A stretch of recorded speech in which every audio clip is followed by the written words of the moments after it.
American and European trucks may look similar, but they are designed with vastly different goals in mind. From their size and functionality to their distinct regulations, the differences between them run deep. Why do American trucks prioritize power, while European models focus on efficiency? Join us as we explore the fascinating reasons behind these differences and uncover how each market's unique demands shape their iconic vehicles. American trucks and European trucks had distinct designs due to differing needs and regulations. American trucks featured the engine in front of the cab, which allowed for more living space for drivers during long hauls. European trucks, on the other hand, used a cabover design where the cab sat directly above the engine. This was more practical in Europe as drivers did not require as much space. Although both types of trucks could carry the same maximum weight of 80,000 lbs, American trucks were longer and wider compared to their European counterparts. The size regulations between the two also varied. In America, a semi-trailer could be up to 70 ft long, while in Europe, the limit was 61/4. Additionally, American trucks sometimes towed 2 trailers at once, a practice not seen in Europe. The empty weight of an American semi-truck stood around 35,000 lb, and when fully loaded, it could reach a maximum of 80,000 lb, a capacity also found in European trucks. However, European trucks did not often carry such heavy loads. Height restrictions were similar in both regions. In America, semi-trailers had a maximum height of 13.5 ft, though most major highways accommodated this height. Occasional detours were necessary for older infrastructure. In Europe, trucks had a maximum height of 13.1 ft, and while modern highways allowed for this, older cities with ancient architecture required drivers to be cautious of local height restrictions.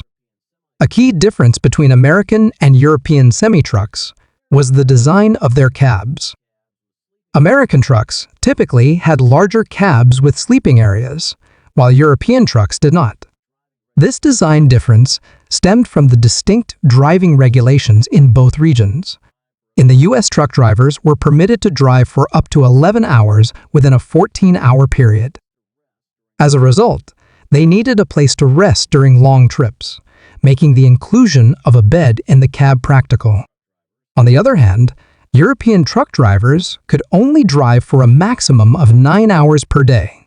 This allowed them enough time to reach a rest stop or lodging before their next shift, eliminating the need for sleeping quarters in the truck itself. Speed limits also varied greatly between America and Europe. In the United States, each state set its own speed limits for trucks. These limits often depended on the type of road and the size of the truck. Major highways allowed semi-trucks to drive faster, while smaller highways and city roads had stricter limits.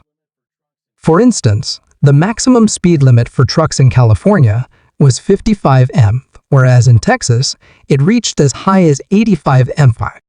In Europe, speed limits for trucks were typically lower, with most countries capping the speed at 55 mph on large highways. Some countries were even more cautious, limiting truck speeds to 50 mph. American trucks focused on providing comfort for drivers. Their wider wheelbases allowed for larger cabins, which gave drivers more space to move around. This extra room helped make bumpy roads feel smoother, allowing drivers to settle in more comfortably, especially for long-distance trips. Modern semi-trucks in America came with very cozy cabins. There was often enough space for a bed, television, and storage, making the truck feel like a second home while on the road. However, the reason American semi-trucks were designed for comfort was because drivers were expected to spend a significant amount of time in them. This could benefit drivers who wanted to maximize their earnings, but the long hours took a toll. Spending too much time behind the wheel without enough sleep increased the risk of accidents. With many truck drivers in America being owner-operators, the pressure to keep driving and earn more money was often high. This led some drivers to push themselves beyond their physical limits, raising the risk of fatigue-related incidents. On the other hand, European trucks tended to have better handling due to their shorter wheelbases, which were made possible by the smaller size of their cabins. Although European roads were modern, drivers still faced challenges with terrain, such as narrow, winding roads. The ability to maneuver more easily in these conditions was essential for navigating through these difficult areas. European truck drivers also faced the challenge of slower speed limits for trucks compared to cars, which was common in many European countries. While these speed restrictions were intended to improve safety, they meant that drivers had to spend more time on the road. This extended driving time reduced profitability for truckers, as fewer deliveries could be made within the same period. Trucks with a long nose at the front offered better protection to drivers during head-on collisions compared to the cabover design. This helped reduce the risk of severe injuries for drivers.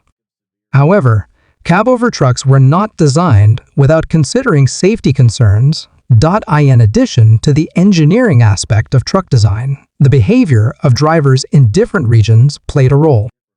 For example, the number of fatal accidents involving heavy trucks in the US was 6.8 times higher than in Europe between 2009 and 2012.